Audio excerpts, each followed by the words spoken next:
A few months ago, my family moved to Arizona because the company my dad worked for transferred him to another part of the country. I didn't want to go because it would mean a new school, new friends, basically a new everything. It wasn't something I was looking forward to, but he didn't have much of a choice, so we packed up and moved the family across the country. I've always been a person that likes to sleep with the window open, but where we moved, with the exception of some of the colder months, it is just too hot to do so. Fortunately for me, it is the cooler time of year, and I am able to let in the outside breeze. A couple of weeks ago, I was woken up by the sound of someone walking by my window. We don't live in an area where it would be normal for someone to casually walk by.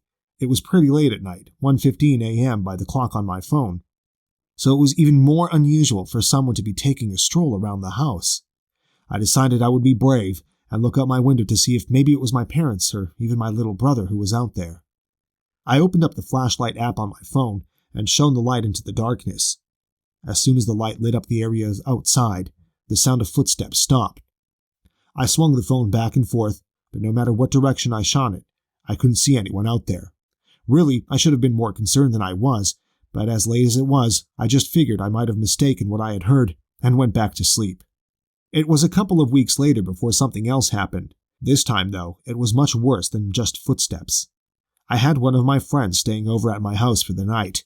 We had been asleep for just about an hour when I was woken up by the sound of someone crying. It was coming from outside my window, but it was far off in the distance, not anywhere close to where my room was. I just figured maybe it was one of our neighbors and brushed it off and rolled over and closed my eyes to go back to sleep. I had just about dozed off when right outside my window, it sounded like someone was laughing. It sounded almost like they were crazy or something. The thing that scared me the most is that there was no way someone could have moved the distance between where I heard the crying from to then being right outside my window in that short period of time. I went and woke my friend up, not wanting to be alone at the time. She also heard it, and we sat there in the dark, clinging to one another. I was about ready to go get my mom when suddenly, the laughter stopped. I grabbed my phone and crept over to the window. My friend told me not to go, but I was sure it was someone playing a prank on us, and there was nothing we needed to be afraid of. I shined the light outside the window, trying to find out who it was outside that was laughing. I swept it back and forth, but no one was there. Outside my window, there isn't anywhere someone could have run off to and hidden in the matter of seconds that it took me to get to the window with my phone, so it really creeped me out when I couldn't find anyone outside. Both of us were pretty scared at this point, so we decided that we would sleep in the bed together, trying to find comfort in each other. We had barely closed our eyes when a scream erupted from outside the window. It just kept going on and on. It seemed impossible that anyone could scream for such a long time. We both hid under the covers, our hands over our ears, trying to block out the sound, but to no avail. Finally, the sound stopped, and the air was thick with the silence left by the absence of the noise that had seemed as if it would never end just moments before. I slowly peeled the blanket over my head, unwilling to commit to facing my fears. I looked around the room, convinced what had been outside my window was going to be in here with us, having slunk into the room while we weren't looking. Familiar shapes illuminated by the moon outside cast shadows, making the space feel foreign and unwelcoming. I wanted to go and look out the window to put to rest any fears that had crept into my head, but something told me to wait, to keep still. I just knew that if I left the safety of my bed, whatever was outside my window would attack me. So we lay there all night, too afraid to close our eyes for more than a couple of seconds, but we were okay. We were safe. The next day, we told my parents. They told us it was probably a coyote out there, nothing to worry about. I would have considered it a possibility, but my friend was there. We know what we heard, and it wasn't an animal. Now, more than ever, I want to go back from where we came from, back to a place where I felt safe, back to my old friends. So far, nothing more has happened, but I know that at some point, it will come back, and I don't think it will be content to stay outside.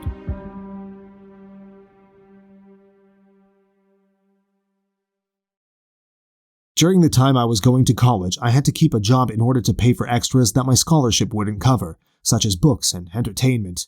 One such job was working at a movie theater. This wasn't your ordinary run-of-the-mill place, but rather an older building that had been renovated multiple times since it had been built in 1908. I basically had to learn how to do any job in the building since my boss was a micromanager and would consistently ask you to do basically anything at any time. I wanted to make a good impression, so I never complained and just kept my head down and did as I was told. My plan to show how dedicated I was to the job worked, and after a few months of working there, he told me that he was going to leave me in charge of closing the theater on my own. This entailed making sure everyone had left, cleaning the place, and prepping the money for the deposit the next day. I was excited that he had recognized all that I had been doing and quickly jumped at the chance. When the last movie was done, 4 of us went in to pick up all of the containers and sweep up any garbage that had been left on the floor. Now that the last movie had played, we could turn on all of the lights so we could see better. The controls for them are up in the projection booth, so I ran upstairs to turn them on. On my way there, I didn't see anyone, so I was definitely surprised when I arrived because someone had already turned them on. I just assumed someone had beat me to it before I'd even got up there. I walked back into the theater, and a couple of the employees were a little shocked to see me. I asked them what was wrong, and they said they thought I was still up in the projection room. When I looked up there, I could clearly see a shadow that appeared to be in the shape of a person walking back and forth through the windows. It was possible that someone had gotten in there, but I was the only person with a key to the room. It just didn't seem likely. Later on that night, I was finishing up the deposit slips for the next day. I had just placed the bag in the safe and was about to leave when I felt something tap my shoulder when I was securing the door. It is a well-known policy that no one is supposed to come in while the safe is open, and I wheeled around, ready to chastise someone for the breach of policy. However, when I turned around, no one was there. I don't know if it was my imagination or if it really happened, but it seemed that the room felt colder than it had been when I had gone in. Down the hall, I heard someone say, "Hello," followed by my name. The voice wasn't familiar, which was the scariest part, because I could recognize the sound of everyone who was there that night, but against my better judgment, I walked out, turning off all the lights when I shut the door. I looked in the direction where the voice seemed to have come from, but there wasn't anyone there. Just me. I turned to lock the office door when I noticed a light coming from beneath the door. I know for a fact that I had shut off all the lights when I left the room, so there shouldn't have been any light coming from the room at all.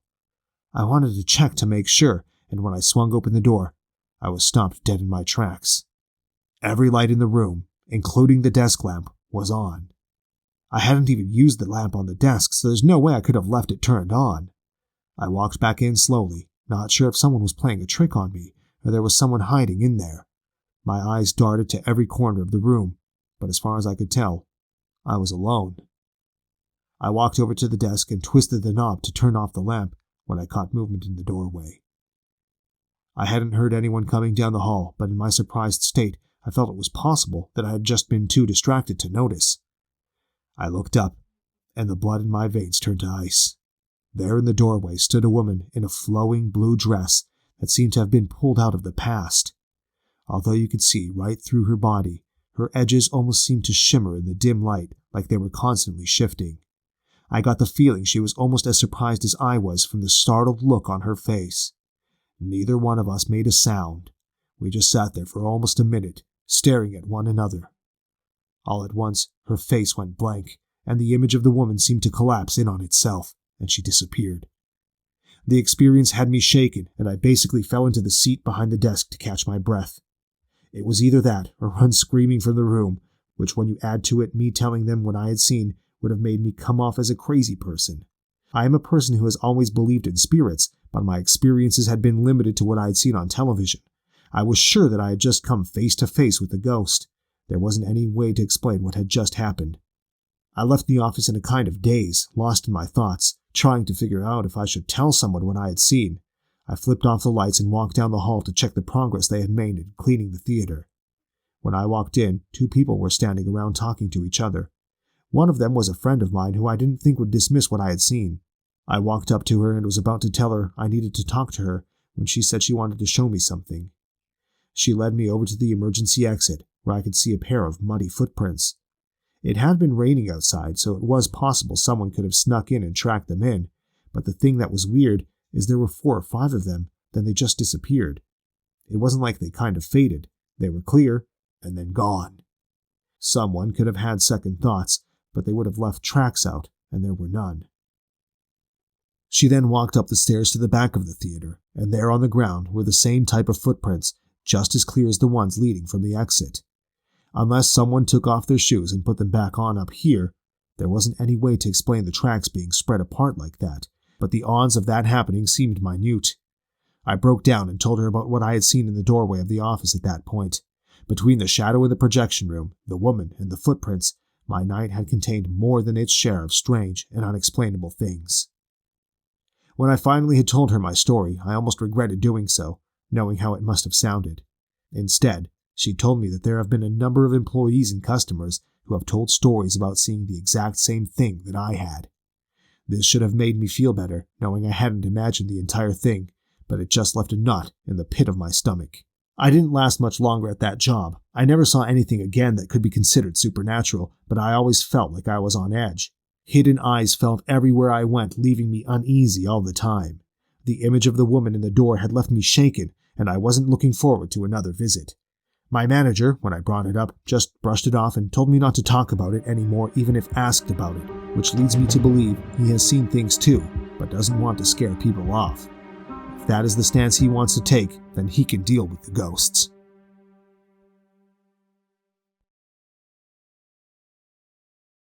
At one point in my life, I began to go through what I call a dream phase. It was a terrifying year of my life that I still try my best to explain, but cannot.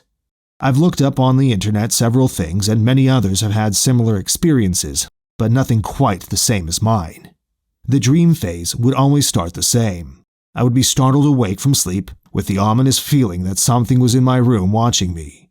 My whole face and body would be tingling, accompanied by the feeling of sinking backwards against my sheets in bed. My eyes would be open, and I'd be aware but unable to move or speak, as if somehow my jaw was wired shut. Panic would wash over my body like a tsunami of blackened fear. It would seep into every pore, and my pulse would escalate to a level I was unaware was even possible.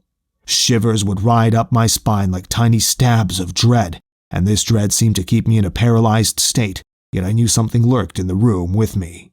I'd try to whimper, but nothing audible would come out. I'd try to blink my eyes, but they wouldn't budge either. I'd concentrate on my hand, a finger even, begging and pleading it with my mind to move, to help me in any way, but it didn't even flinch. More waves of terror would thunder over me, and I'd finally give in to the inevitable. I cannot move. I cannot speak. What is going to happen to me now? I have to believe the figure that visited me was a demon. He always arrived shrouded, sometimes watching from the corner of the room, sometimes laying atop me and screaming into my face, and others floating above me near the ceiling. In the beginning of the dream phases, this only occurred once every few months. Then, once a month. Then every week. And the last few months, every other day. I was terrified to sleep, horrified to be alone, even scared to leave the lights off. On one specific occasion, I awoke to a crippling pressure on my chest. It felt like the weight of an entire bear was pressing me down, and I was completely paralyzed. Throughout the room hung the overwhelming feeling of dread that accompanied this demon entity. My eyes opened in a blank stare, unable to blink or close. They just stared up at the ceiling where it floated, inches from my own face. It was a black mist that was staticky, almost pulsating with hatred. Again, like most times, I could not scream and I could not move. All I could do was wait. Inside my head I prayed. I prayed every single prayer I could remember. I begged it to leave me alone. A searing pain jammed against my side, and I tried to cry out, but there was nothing but silence. My terror increased. My blood pumped so fast I was afraid to have a heart attack right then and there. In my head I continued to pray. Every single second that ticked by, I prayed. God, the demon cackled. he's not you. The voice that came from the demon is the most unearthly thing I've ever experienced. His voice was a mere whisper and sounded male, but at the same time like a woman and child altogether. During the time of this sleep phase, we were living with my uncle and his family. We lived there this entire year. As I mentioned earlier, these seemed to go on forever and occur in closer intervals each time. When we finally did move out of my uncle's house, it stopped completely. I've read up on this, sleep paralysis and night terrors. It sounds so similar to my experiences that it's insane, but it doesn't explain why when we finally moved, it stopped. I really think there is more to sleep paralysis than what I've read. In my opinion, I think because you are in a vulnerable state, you are easier prey to the demons that walk amongst us in this world and the next.